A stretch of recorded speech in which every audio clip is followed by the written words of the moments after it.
Hi, Shalom everyone. I'm going to continue this fantastic series, friends, of the daily Daf Yomi, a live one. We haven't done that so often with regards to Daf Yomi received by one page. Tzaddik Aleph, that's page 91, naturally. And very interesting, we're going into part of Sefer Bereshit territory within regards to Abraham, one of the Avot, within regards to inheritance in this today's page of the Gemara, because the question is going to be posed.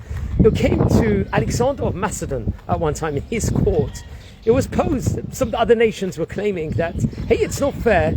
Abraham is the forefather, let's just say, and it was promised to Abraham, Eretz Israel was. But wait, wasn't Yishmael born to Abraham? That was one of the questions. Didn't Abraham have children with Keturah also?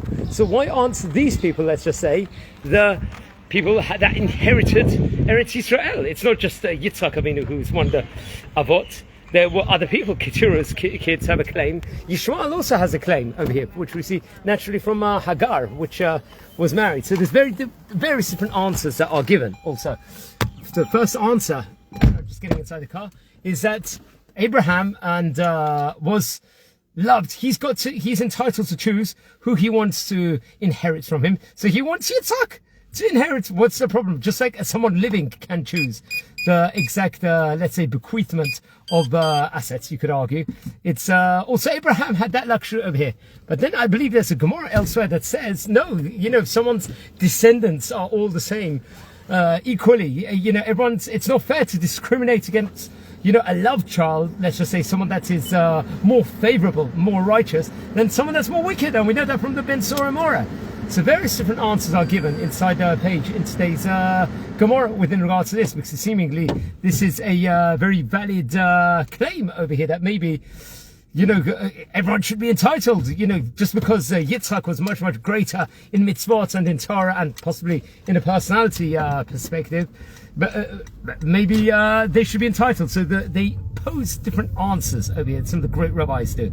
First of all, you could say that Abraham was married to Sarah. Sarah was not a servant at any stage. And we know that if someone was, let's say, a concubine or was a servant, a slave, a maidservant in of itself, and very, very common back in those times, in biblical times, where one of the great men would take a wife that happened to be a maidservant or anything. The offspring of those servants won't be necessarily have the same status when it comes to, let's just say, acquiring things after the passing of someone else. That's the first answer given. Another answer is given that Yishmael and Keturah's children, they got presents and they accepted those presents, you could say, in their lifetime. They received abundance, they were showered with gifts, and that was a substitute for the inheritance. That's another thing. What's interesting is, both, I believe, we know that Keturah, there's the cases of Keturah and Hagar, who happened to be the mother of Yishmael, respectively. And Keturah had, I believe,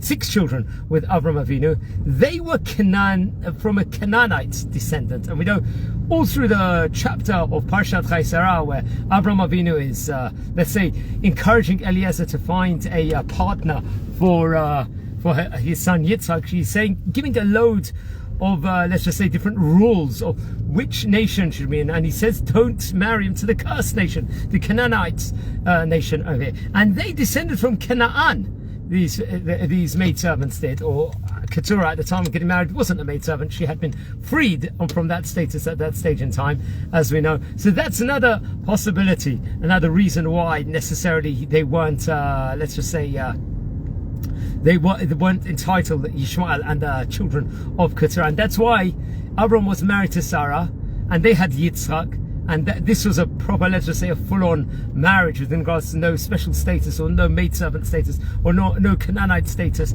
in of itself. That's why Yitzhak is, the inheritance of Eretz Israel goes totally to Yitzhak. Yitzhak then descends to Yaakov and then to 12 tribes, so on and so forth.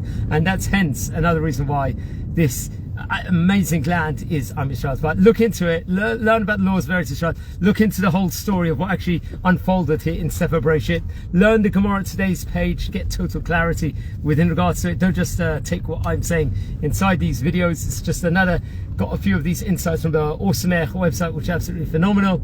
Study the Gemara every single day, friends. Let's take it on. No excuse, especially the Koran set Gemara is absolutely brilliant with all the pictures. they illustrate with the different explanations and expoundations within regards to what's going on inside the Masechet, and you'll enjoy it. There's so much action-packed at the moment as we're coming in at the moment the last chapter of Masechet Sanhedrin. So we are just driving in Israel.